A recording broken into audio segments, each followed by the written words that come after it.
What's up, Middle Georgia Dog Pound? Welcome to another edition of the Middle Georgia Dog Pound Live. I'm your host, Brian. It's my co-host, Matt. What's up, buddy? How we doing, man? Good evening. Doing good, doing good. We're missing Kevin tonight, but birthday dinners take precedence. So we'll catch him back on the flip side of the golden flashes. How about that? That's right. Sounds good. Hey, before we get started with the show, just a few housekeeping tidbits. I want to remind you guys, if this is your first time on the show, please comment, go online, give StreamYard permission to share your comments on the screen, StreamYard.com/Facebook to give permission for StreamYard to show your comment. Love to hear from you guys, hear what you have to say about the South Carolina game and the upcoming Kent State game. And we'll definitely take your comments. Anything's fair game. We'll throw it up on the screen. And as always, we want to hear from you at middlegeorgiadogpound@gmail.com. If you have an item that you want us to promote on the show, let us know. If you have a business or you just want to be a guest, we'll be love to talk to you. Middle GA Dog Pound, dog spelled like it should be, DAWG @gmail.com. So hit us up. We'll have you on the show, or we will promote your product. So, Matt, big win in South Carolina. Took care of those Gamecocks. Dropped the hammer. What did you think, man? I mean, it was really more. I was really surprised of the outcome. To be honest with you, it sounds bad. I know we were going to win the game. I think we had the best talent on the field. Plus, they were really depleted when it came time for their defense was pretty beaten up with the injuries or whatever it may be. But they just came out once again. I almost felt like it was a repeat of the working game. Just the offense was doing nothing but gaining positive yards. We didn't see any negative yard plays really. If we did it all, it was just constantly just moving the ball strategic, and then every once in a while had some big plays. It was really solid defense. Same way. I mean, shut that team down. I mean, they may have had some people missing on defense, but they had everybody there available for that offense, and they still shut them down. Even they made a few big plays here and there to maybe they were gaining some yards or gaining some momentum. It just got shut down. So this team's really electric. Defense and offense, both those sides. I don't think they've been tested fully yet, which will be to come. But they're still going to get a chance to work out all those kinks before we get to anybody that's going to be substantial. So that's something we talk about later on in the show as we talk about how they're developing of their season. But yeah, I think it was pretty. I always enjoy watching Georgia win, no matter who they're playing. And so it's just good to see frying up some chicken on the backside of it.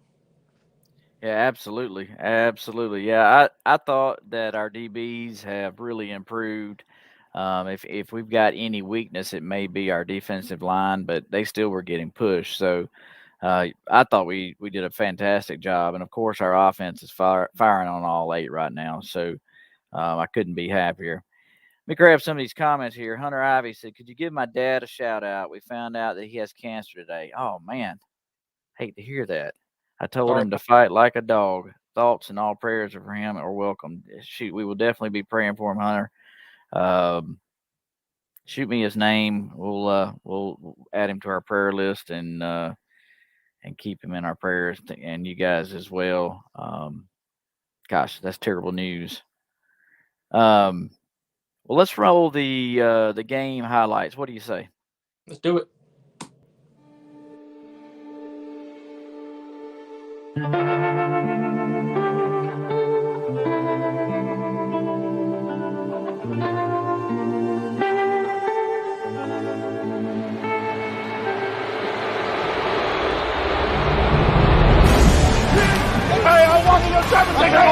We gotta leave our mark when we die. Make a mark. Make a mark on 3. When we score it, everybody celebrate. We always got, we always need. Oh, the storm is coming, raining down on my soul. Come as high water, I'll find my way back home. On far side, 5, 4, 3, 2, 1, touchdown. Brock Bowers. Rattler, he drops back deep, throws in, he's picked off on the far sideline at the 15-yard line. Get out the savage pads for Malachi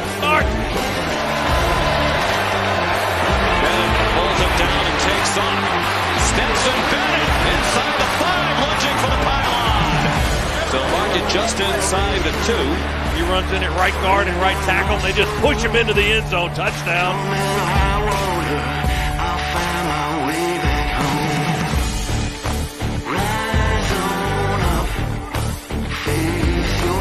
South Carolina going to go for it on 4th and 9. Snap back to Rattler, backpedaling, throws it out on the right side.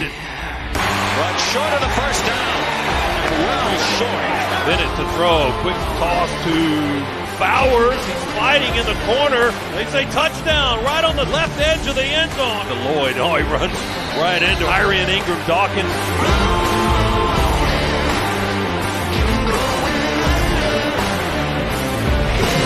Play fake and a throw by Bennett. Wide open down the middle is Brock Bowers. Breaks the tackle at the 49.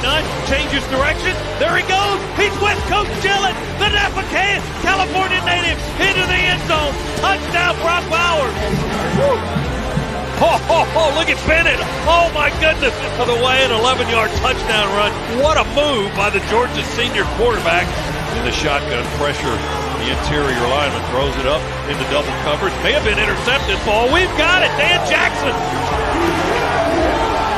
Play fake. Carson sets up on the hash. Throws for the end zone. Wide open. Touchdown, Oscar Delp, the freshman. Right up the middle. He throws it. It's picked off Tresman Marshall. Threw it over the middle. The linebacker picked it off.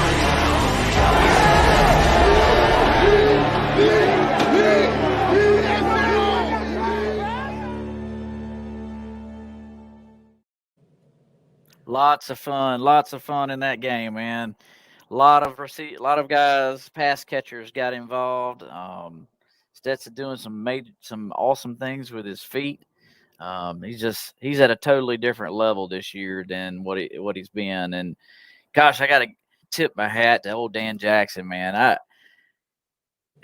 I'm a big fan of him. He works hard, goes out there, and he gets the savage pads, and couldn't have happened to a better guy. But I think the spike in the nail in the coffin, the dagger in the back was old Oscar Delp catching the touchdown there at South Carolina. Given the fact that his mom graduated from South Carolina with that being her alma mater, and from everything that I've read, South Carolina did not offer him initially. Georgia was the first offer, and they stuck with it. So we're lucky to have that guy. He's going to be electric. You just put the 19 jersey on him. You never know the difference between him and himself. So good stuff. What did you take away? So I think we see a lot of good things in this game. Offensively on that side, one of the things that we won't give a lot of recognition to, but Beck has really stepped up, and in his time he's had chances to play. He's showing that, and that he is the next one up. He is showing that the offense does not let down even when he's in role, which is a good thing for us because we always know you're only as good as the next play, so you never know. We're never guaranteed the next play. Anytime anybody can get injured. So he's playing on another level too, and I think some of that's accommodated to Stetson and how hard he's worked to get where he is. I think it's kind of been a contagious to the guys around him, and so Beck has really impressed me as well. I mean, even like I said, we always talk about wanting this running game to go and pick up, and in some pieces it is maybe not like the old school Georgia where one guy ran the ball 25 times a game, but we're seeing different kinds of running skills, running backs, catching the ball out of the backfield. Is it if a running back runs the ball out of the backfield for 25 yards or he catches out of the backfield for 25 yards, who cares? It's 25 yards. So ultimately, it's not the kind of we pass, but it's ultimately about championships, not about stats. And so that's a really good thing. The defense piece, I know we're saying, okay, we don't see a lot of sacks. We're not seeing a lot of things like that on that end, but that defense, if you're seeing it that game, they were always in the backfield. And what we're going to see a lot with Georgia is we may not see a lot of sacks this year because people are constantly throwing these balls out quickly. They're getting rid of it in 2 seconds. And so it's hard to get sacks, that kind of stuff. So what we need to do is we continue that pocket to collapse, eventually get some of those sacks. And we don't always have sacks, but sometimes we get tackles for loss from running backs. We get these behind the line of scrimmage quick screen passes that we catch for tackles for loss. So even though it may not be a sack, it's still the same kind of behaviors as us, getting tackles for loss. And so that's the good thing about it. We have these guys in the backfield. Smile is smiling his way around that field. He is a lightning bolt all over the field. It's amazing. I love seeing it. And so as it's even going to get better for him as he develops throughout this year as a leader on the field. So don't worry so much about the sacks numbers right now, everybody, because it's about containing those quarterbacks, putting some pressure on them, getting to do like Rattler did the whole entire game, throwing balls on his back foot. He did it pretty much the entire game because he was scared of getting hit. So just keep an eye on that. We're going to keep these quarterbacks rattled, get a few hits on them, and then you'll see the interceptions keep coming like they are now. Yep, absolutely. Brock, Hunter obviously Brock's starting to heat up. Let's go. Yeah. Yeah, I think he was named SEC Player of the Week. Yep. I think so. That was huge. Dad says another complete beatdown. Bill Krug says this should be another game where we get to play a lot of young guys and get the game experience. This is how today's starters got their opportunities last year, and we keep on chopping that wood. Yes, sir. Yes, sir. I love it. I love it. And Bill Krug says Rattler is overrated. Yeah, I definitely agree with that. What's the backup quarterback's name? I think they would have been much better off just to play him. Dottie or Yeah. something. Yeah. Yep. Luke Doty. Yeah, that's it. How you pronounce it? Yep. It's French. So, guys, hey, click that link. There's a link in the comment section. You should see it says StreamYard.com and then a lot of letters. Click that link. Come on the show. We'd love to hear from you. Love for you to share your opinions on where you think the dogs are and what we need to work on. Just punch in click that link, punch your name in, come on the show. We'll give you 4 or 5 minutes to talk and try to keep it moving so we can get everybody on. But I do have a few videos that I wanted to show. One, I apologize ahead of time, but the audio is terrible. But this is the only version I've got of it. There's a reporter that's interviewing Nolan Smith after the game and asking him how he felt about the first, second, and third string defense keeping the South Carolina from scoring. And I wanted you to hear what Nolan Smith had to say about that. First team defense still hasn't given up a touchdown this year. You can shut them out for the first 3 quarters you guys were out there. Why do you guys play so long? If you win, you a starter. They did score. So no matter what, they scored. We have points on the board. And our job is don't let nobody in our end zone. If you're on the field, you're a starter. A lot of people at Georgia know that saying, so I don't want you to say that ever again. I will not. They scored. So we got to jump. We got to do a better job and communicate on the sideline. And when guys go in, like I said, they're starters. But we got to make sure no one gets in our end zone. What does it say?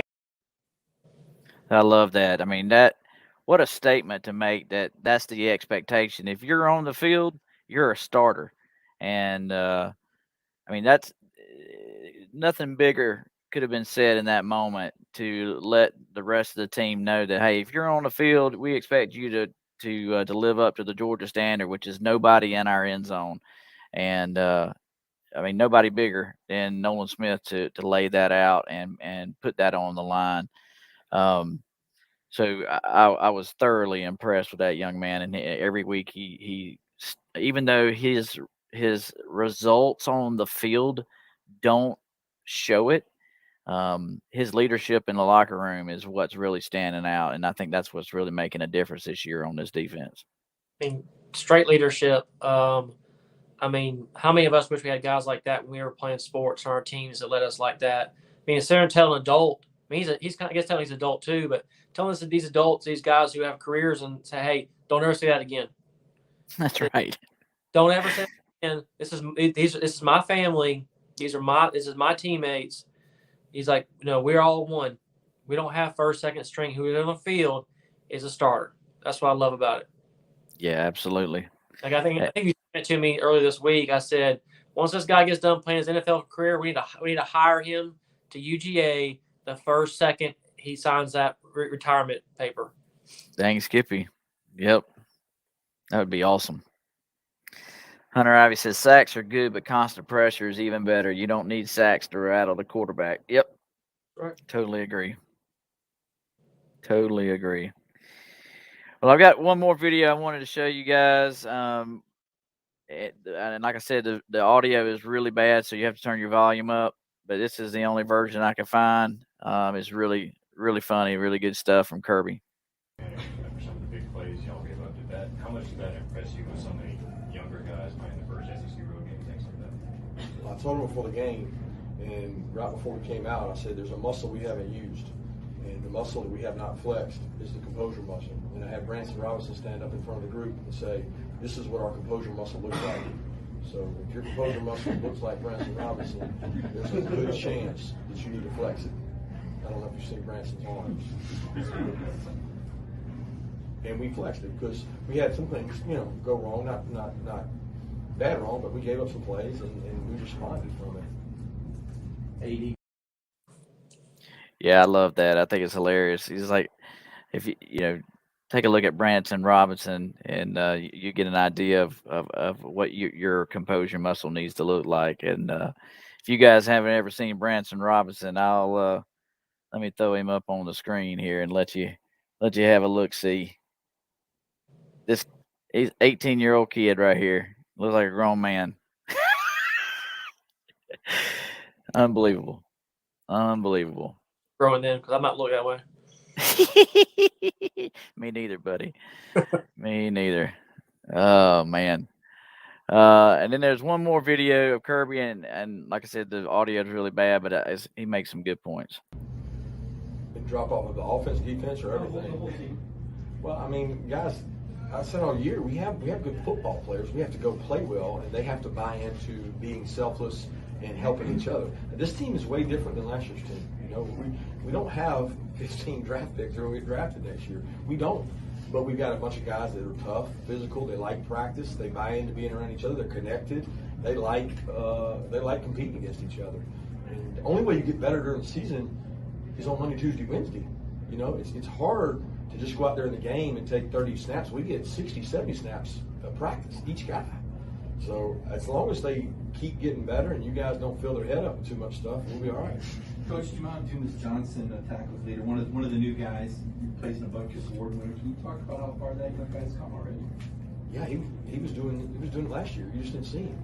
I mean, we saw it every day at practice. We were like, man, this guy's going to be a good player. He did not play football his senior year in high school. He came here puffy, a little heavy, and we're like, man, this guy will strike you. He'll hit you. He's a SEC linebacker, and he's gotten better. He's still not where he needs to be. He still makes mistakes. We still make mistakes.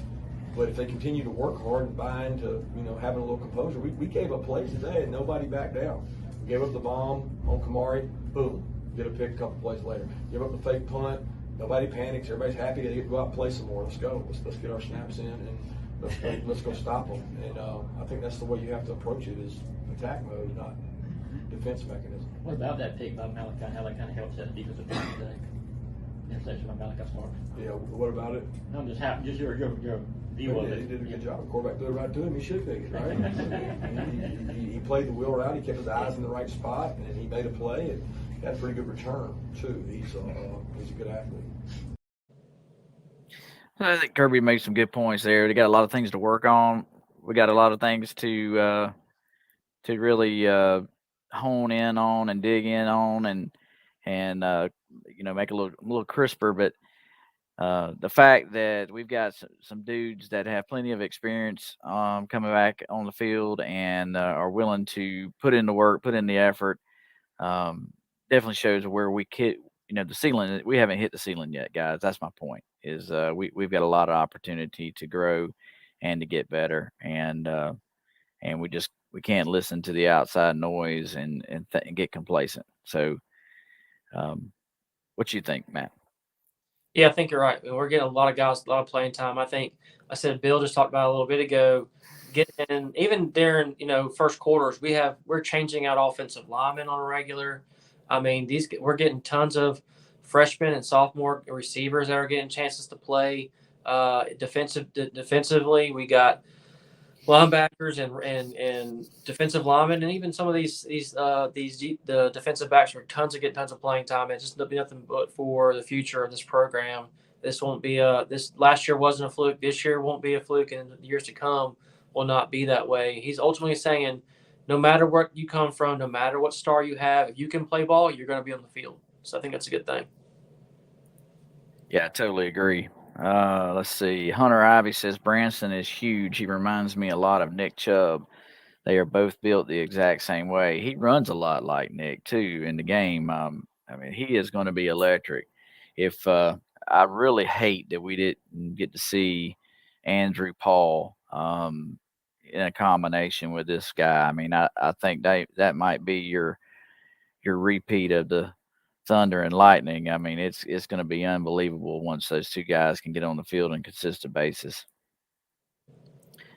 Bill Krug says very few people are allowed to see the dogs at practice. All lettermen are welcome to watch. One thing Kirby said that I did notice: the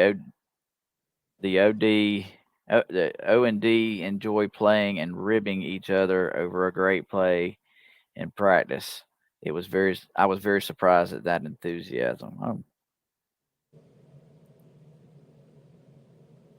Dad says Branson is quick as well. And Hunter Ivy says we'll see him next season. Yeah, I think you're exactly right. Well, how about we jump into this Kent State, man? I know there's not a whole lot to talk about, but we're going to have a good time with it nonetheless. What do you say? Let's do it.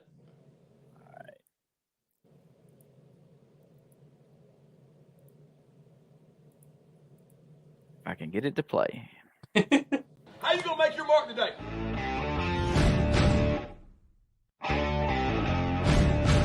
Our standard is our motivation. The people that played here before you, the guys were in this locker room last week, the guys were in the locker room 20 years ago, the guys were in the locker room 100 years ago. There's a standard when you go out here and play that you play to. And it is intercepted, I think, yeah. Georgia picked it off, Malachi Stark. Every one of you has been trained. Trust your training. 4 quarters, compose your connection. Compose your connection.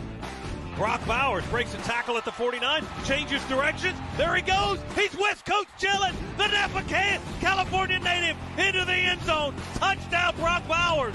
We trained at a high level. We connected at a high level. Everything we do, we believe in each other, okay? You only get very few opportunities to go out on that field. You love it, you enjoy it, and you do it the right way.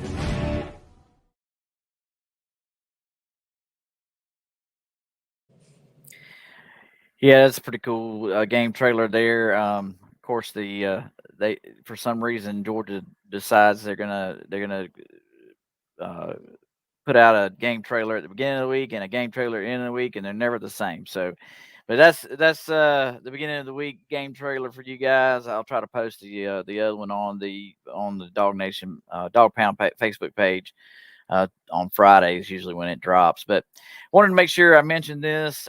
So the game is going to be on SEC network.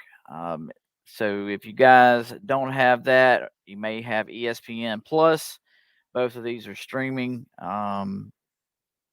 platforms for the game, and I think this is going to be the only 2 ways that you can watch the Kent State game is through these 2 platforms.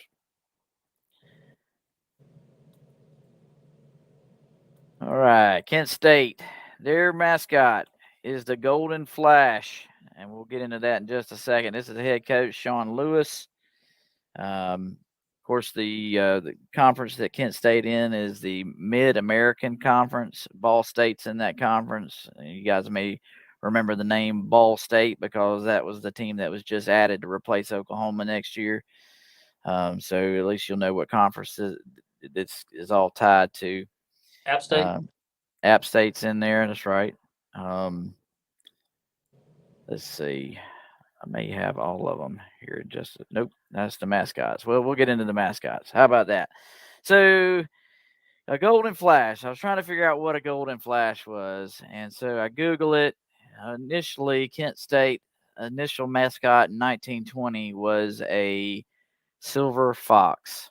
So that was pretty interesting. The name Golden Flashes appears in 1928. There's really no reason for it. They adopted this dog as a golden retriever and called it Golden Flasher. Shortly after adopting the dog and using it for a few years, the dog died, and they needed another dog. Couldn't come up with a donor or someone to provide the dog, and so they moved on from the live mascot and went with this guy.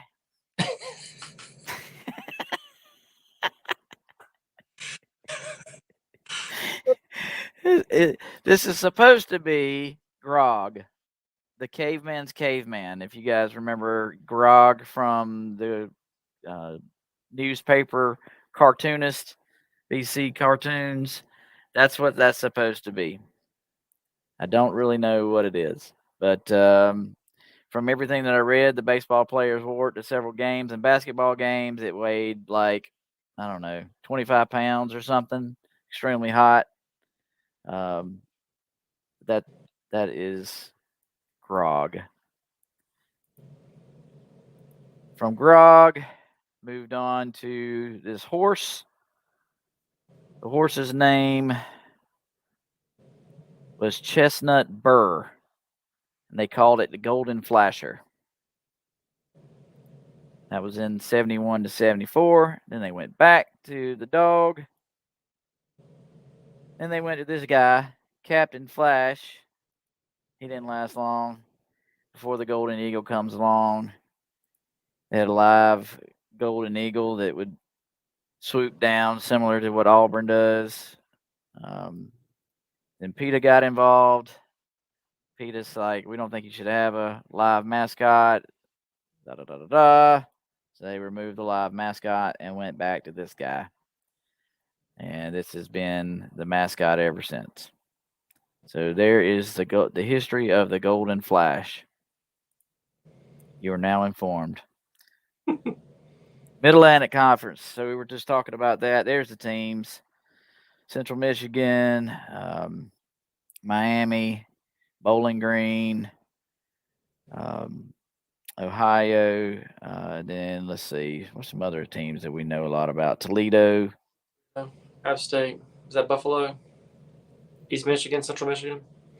Yeah, Akron is in there. I don't think App State's in his. App State's in the Sun Belt.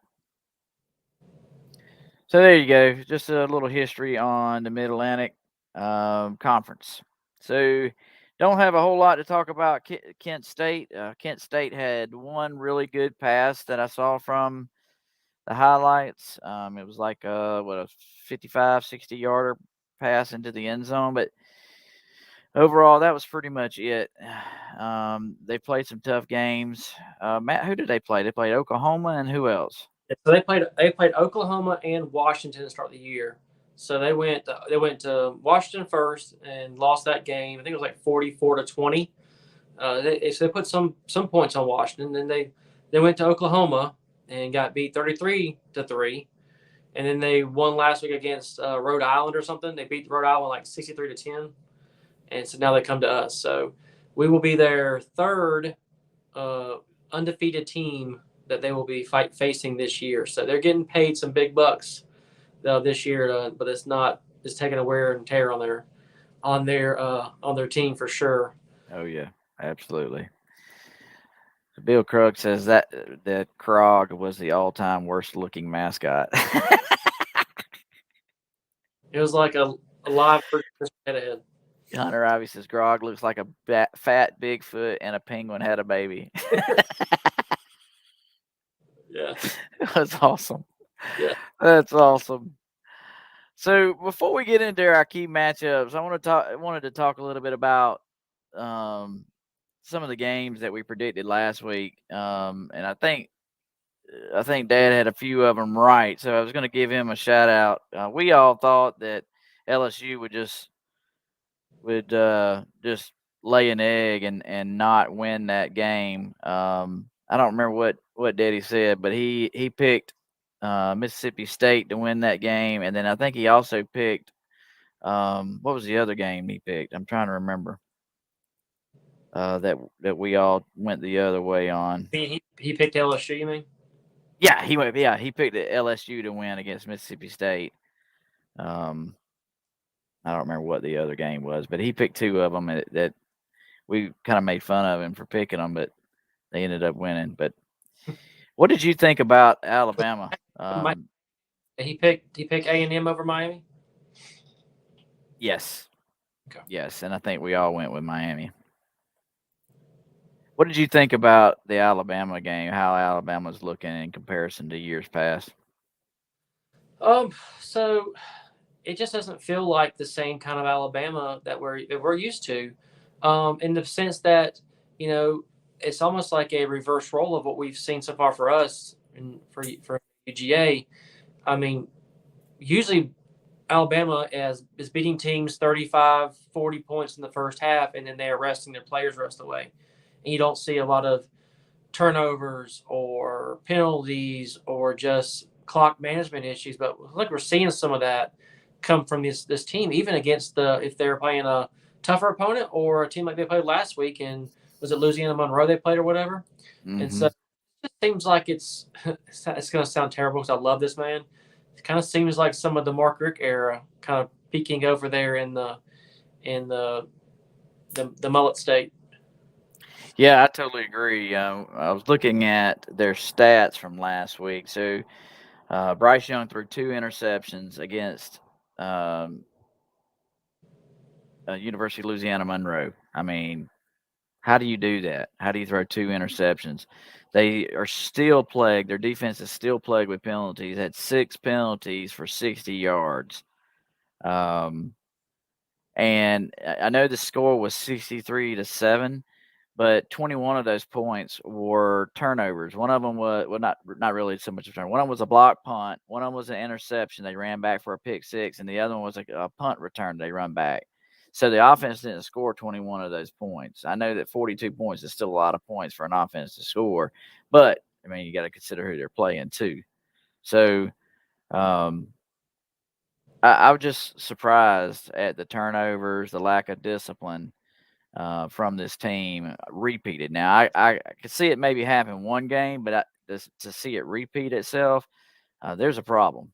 It's rearing its head, and if they don't get it under control, it's gonna when they come up against a tough team like Tennessee or I mean even Ole Miss is throwing down the gauntlet. I know they play Georgia Tech, but heck, Georgia Tech scored a touchdown against Clemson, and Ole Miss went out and blanked them. I didn't expect that. So when Alabama comes up against some tough opponents, they got to bring their A game, and if they're doing this kind of stuff, it's going to come back to haunt them. I mean, you throw a couple picks against Tennessee, you're going to pay for it.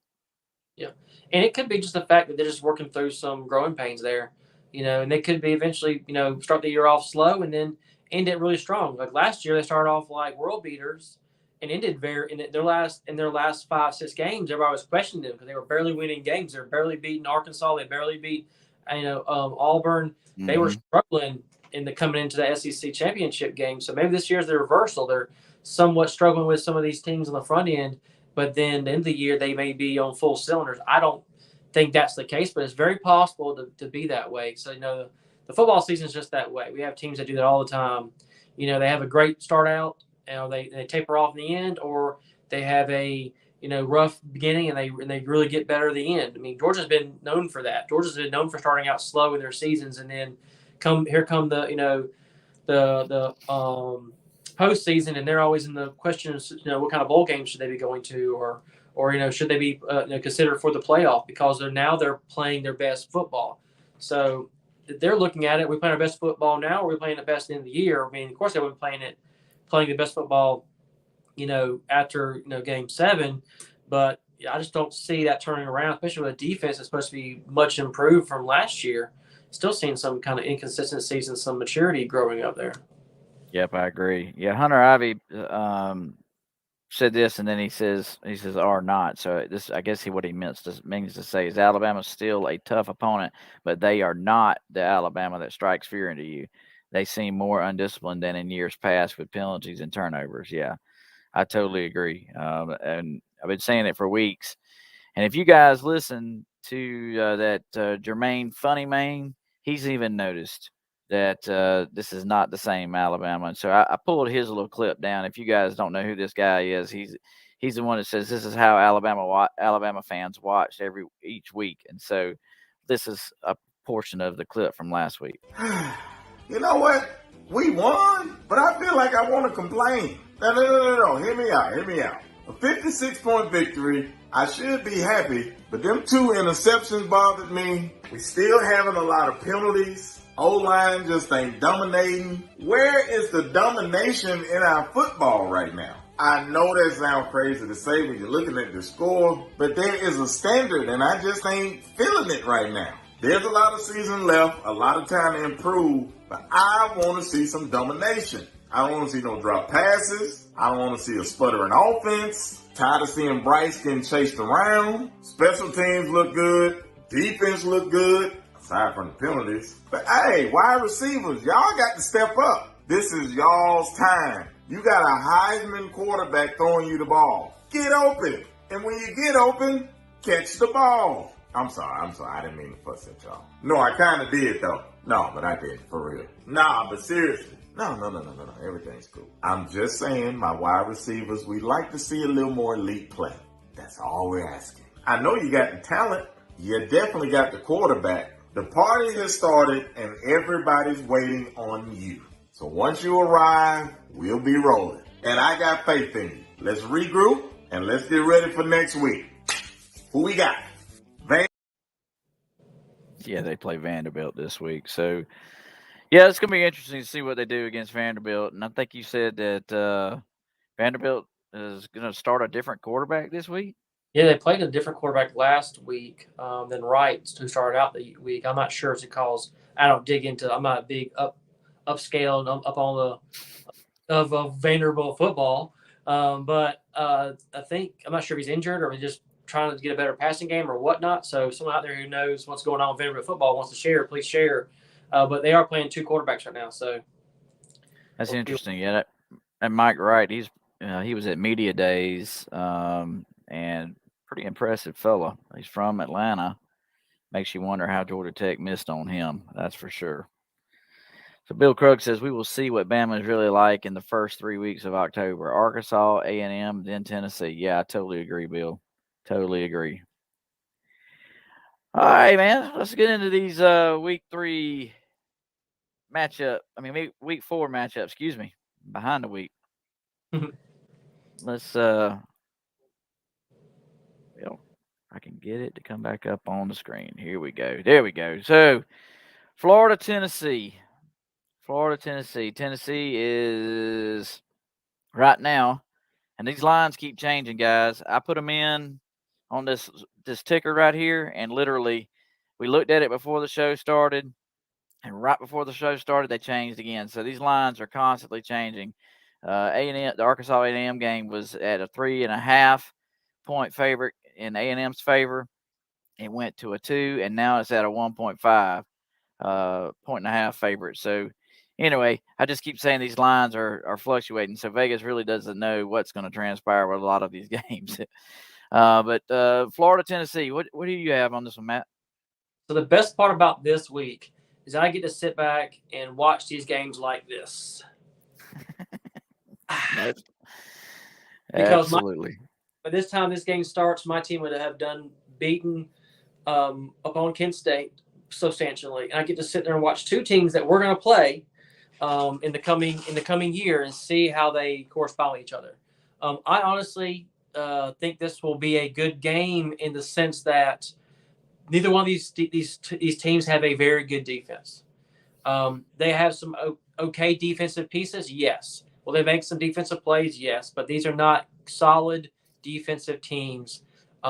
We will see. I think we'll see some high points, maybe in the high 30s from both of these teams. Even though Florida has not shown that they're a super powerhouse on offense, but Tennessee is a horrible tackling team, and so we're going to see some points being scored. In my opinion, I think you're going to continue with your Anthony Richardson love fest, which has tapered off a little bit now. If everybody's noticed, he went from being like the second quarterback taken to all of a sudden drop down big time because they realized he can't throw the ball. This joker, I think, will have 100 rushing yards plus this game. And so I don't know.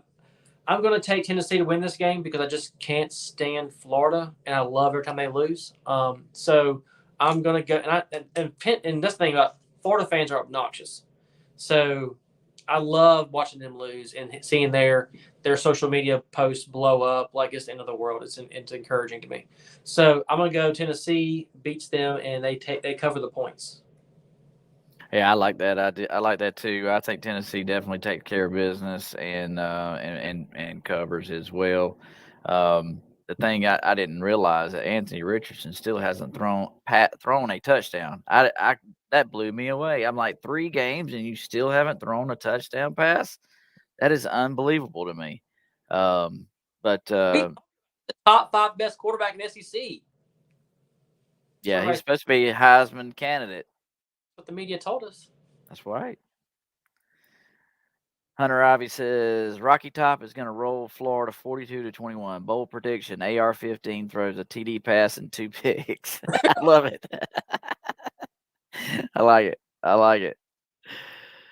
I like it. Let's see. Bills taking Tennessee. Yep. All right. Next game is the Southwest Classic. Arkansas and A&M. That's in Arlington at Jerryville. Is that what it's called? AT&T Stadium. Jerry what? Jerry World. Jerry World. That's it. Thank you. I said Jerryville and it's Jerry World. Who you have in this game, man? What do you think? This is the one that keeps changing on us. I was going to look again while you're talking. And so this game's gonna be interesting to me a little bit because I think they're gonna be 2 ranked teams, and we love us some Sam Pittman out there in Arkansas, but neither one of these teams, even though Arkansas is undefeated, have not been super impressive this year as I thought they would have been. I thought Arkansas would have been a lot more dominant on offense this year than they were even last year, and they've shown their defense is not as matured as they were. They lost some good pieces last year with some of those super seniors that left. And so this could be one of those games again where it's going to be a back and forth. It could be to the last possession wins this game.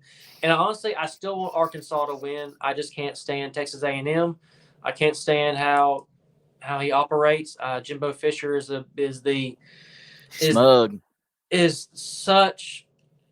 I don't know. I don't understand how the most overrated coach I've ever seen in the history of time. I mean, he's got one national championship to his name, but how many actual winning seasons does this guy actually have? And he keeps getting these raises. What has he done to earn this prestige of being a offensive guru? You're an offensive guru, but your team hasn't scored more than 20 points in a game. How are you the offense? That's on you, coach. And so I'm sorry. I'm going to take Arkansas. Sorry for my soapbox, everybody. But I take Arkansas this game. Yeah, I like that too. Dad says I can't see A&M winning if Arkansas will play defense. If they don't, well, it's going to happen. And we talked a little bit about this at the beginning of the year when we did our first couple of shows, and it really surprised me when Sam Pittman came out and says, yes, we did not do live tackling during fall practice. We did not do live tackling during our scrimmages. And I told you back then, I said, that is going to show up when you start playing games in the SEC. Well, heck, it didn't even take to the SEC. They played a no-name Missouri State and got it handed to them at home. If it wasn't for that punt return that got the momentum swinging in their direction, they would have lost that game because Missouri State had it in hand for 3.5 quarters. So Arkansas's got to tackle, and tackling dummies ain't the same as tackling live bodies. I'm sorry, it's just not. Yep. It is just not. I agree. Hunter Ivy says Arkansas by field goal. It's going to be a low-scoring game, 17-14 Arkansas. You might be right. Close. You might be right about that. What Arkansas has got to do is, and what they don't do a really good job of, that Coach Monken does a really good job of, is realizing what's working and what's not. Arkansas, their primary goal is to run the football and run it with their quarterback. And if that doesn't work, they don't change their game plan, and it comes back to haunt them. They've got some really good receivers. They got that kid that we tried to recruit. What's his name? He went to Oklahoma and then transferred there. Hazelwood. Hazelwood. He's a 5-star receiver. Then they have Matt Landers, who for some reason decided he could catch the ball after he went to play for Toledo. So he's been catching the ball, making some highlights. But they've got to utilize those two receivers and catch them in a seam and let them run. That Hazelwood, he is lightning fast. If they'll take a page out of Nick Saban's playbook and utilize him hitting a seam like they did with Williamson last year, they will be unstoppable because Hazelwood has got the speed to make defenses pay if they'll just throw him the ball. So they're playing a little bit too safe, in my opinion, throwing the out route, and they should try to hit that seam and let him run. All right, I think that's all the comments I had on that one. I'm going to go with Arkansas just because I hate A&M as well. I'm going to go with Arkansas, and I like them by a touchdown. All right, Clemson, Wake Forest. This is for playoff potential, I think. I don't think anybody else has an opportunity to beat Clemson. I think Wake Forest has the biggest opportunity to beat them. Both teams are 3-0. Clemson still has a lot of offensive woes. They have not figured things out on offense. I'm not sure that DJ Uyunglele is the right guy. Kind of figured that Dabo would have made a change by now, but he hasn't. And I did not expect that. But Georgia broke DJ Uyunglele last year, and he still isn't fixed. And they're going to need to make a change before the season's over if they want to have a successful season. But I'm going to go. I'm going to go Wake Forest, man. Why not? I'm taking Wake Forest by 3. I think it's going to be a low-scoring game. I'm going to say 27-21. 27-21, Wake Forest. What you think? I'm just taking Clemson based off the opposite of what you said about their defense. They still have a pretty good defense, and so I'm gonna hang it the hat on the defense to provide some turnovers, and hopefully get them to the finish line. Same thing, you very close game, but I think the defense will help lead that way. Dad says Wake Forest by 10. Wow. I like that. I like that. See if Hunter's going to give us a prediction here. Bill Krug says Clemson by 10, low score. Yeah, I agree with that. Still think it's going to be a low-scoring game. Hunter, here he is. Clemson has defense but no offense. Wake has an offense and no defense. This game will be interesting. Go Wake. Walker Forest wins 38-21. I like it. I like it. I like it. All right.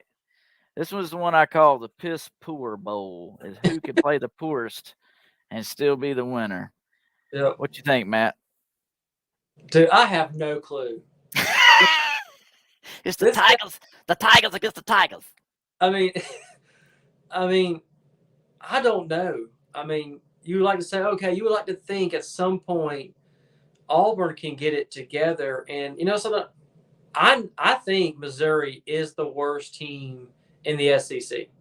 I mean, that's what I mean. I think that Vanderbilt will beat Missouri this year, but and I didn't expect that at the beginning of the season either. That Auburn team is in shambles. It is so dysfunctional. It's insane. And so I'm picking, I think, I don't know the points spread. I can't see it on the bottom down there. I think Auburn's favored by 7. They are. I'm taking Missouri. I'm taking Missouri to come in there. Wow. I don't know. I mean, have a hell of a game and just take it to them just to put another nail in that coach's coffin.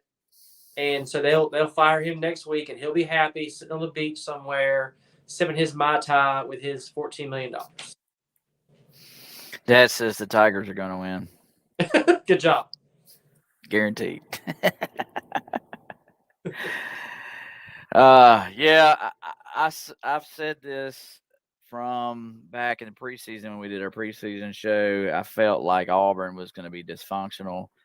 It was evident over what transpired over the summer, where the boosters who run that program tried to oust him by making up some fake allegations that he was cheating on his wife, which was debunked and found to be untrue.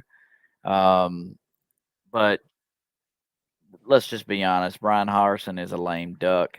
He's a lame duck coach, and he's not going to be able to recruit anybody because they fired the AD basically, and um, he's just riding his time out so he can get his buyout.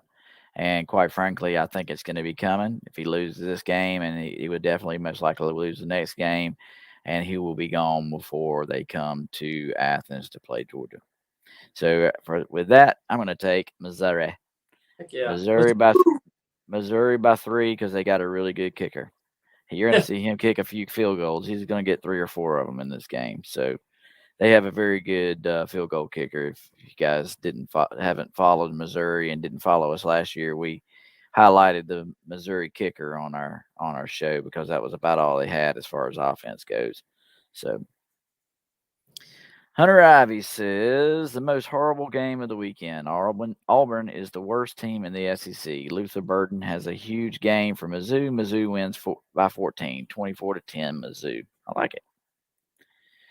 I like it. I like it. I like it. All right. And the Georgia game.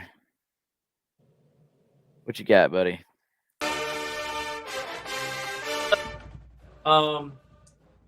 Let me see here. I think it'll be somewhat kind of close to the Sanford game as a style of play.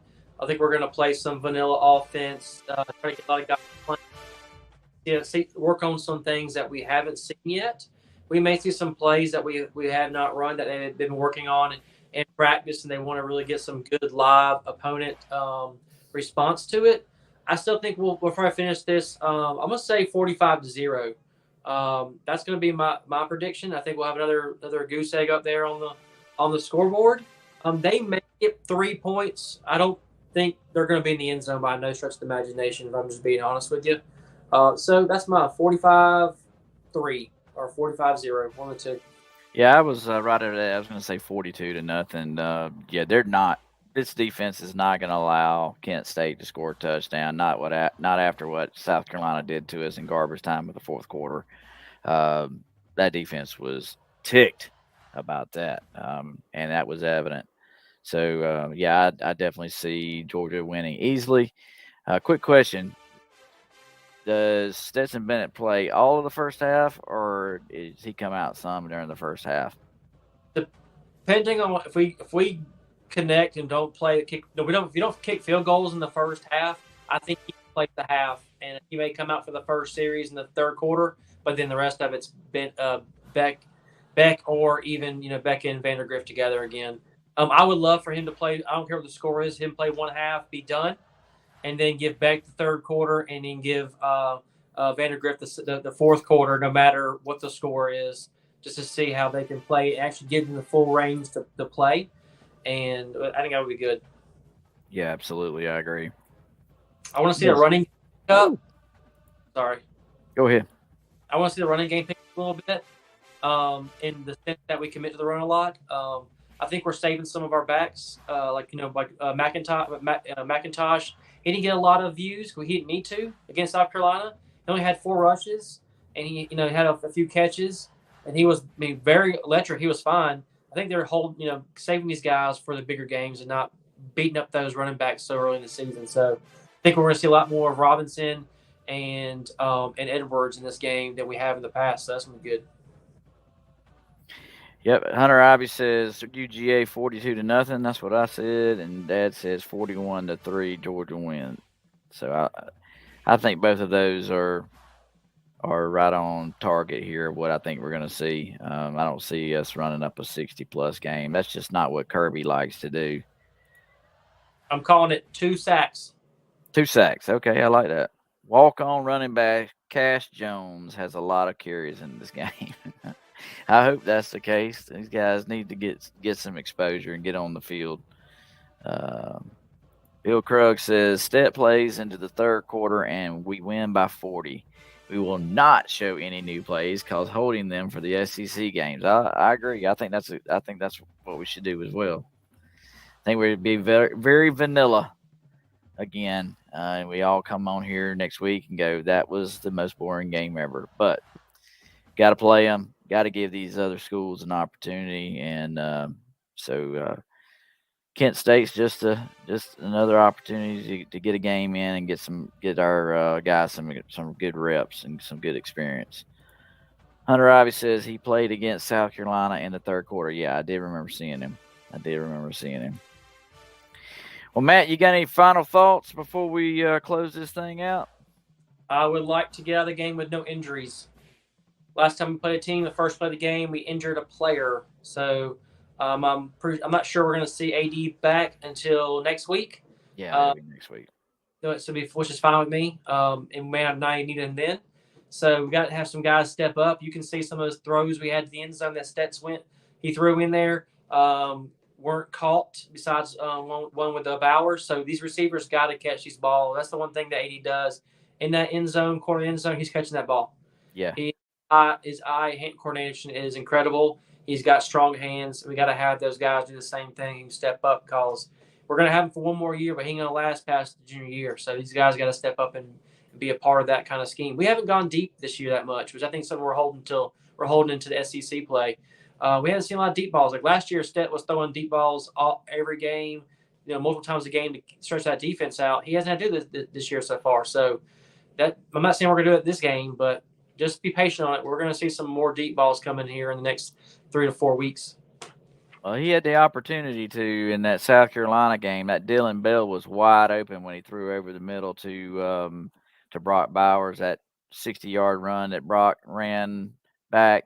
Dylan Bell was wide open. I mean, if he'd have just threw it up, Dylan Bell could just run up underneath it. So, yeah, I agree with you. Those deep shots, we can put them in our back pocket and hold on to them until we're going to need them. So, I agree. Let's see. Hunter has one more comment here. Alabama's still a tough opponent, but they are Alabama that's not the comment. Sorry. I scrolled to the wrong thing. Bill Krug says every play seen during the season is dissected by opponents. We did that. Yep. Hunter Ivy says Stet looks more improved this year with his decision making by not forcing the ball and throwing it away to take the sack. I agree with you. Bill Krug's better not to show any new plays. Right on, Brian. Where's the boy John Akaki at? I know. Where is John? He's usually putting some silly comment up on the screen here, and we haven't got any from him tonight. So, well, guys, definitely appreciate everybody coming on the show. Got some good comments. Comment box was packed full. I definitely thought somebody would jump on here and be a guest and tell us what their thoughts were on the team to this point. Bill Krug says that John Akaki is snoozing. And Kevin jumped on here, says 41-0 Dogs. I told you Dogs would cover the spread in that South Carolina game. Yes, you did, buddy. Yes, you did. So let's close this thing out right. What you say, Mr. Matt? Do it, brother. So guys, we'll be back on here next week. I don't think we know what day yet. Probably going to be Wednesday again. That's the day that seems to work better for everybody's schedule. But we'll be back on here Wednesday to recount the Kent Golden Flashes. Talk about their mascot that shows up to the game. We'll see who that is. Hopefully it won't be the caveman, ogre-looking thing. But, hey, we'll be here to recount it and get ready to cover our next game. So, look forward to seeing you guys. Have a great night. And go Dogs! Go Dogs!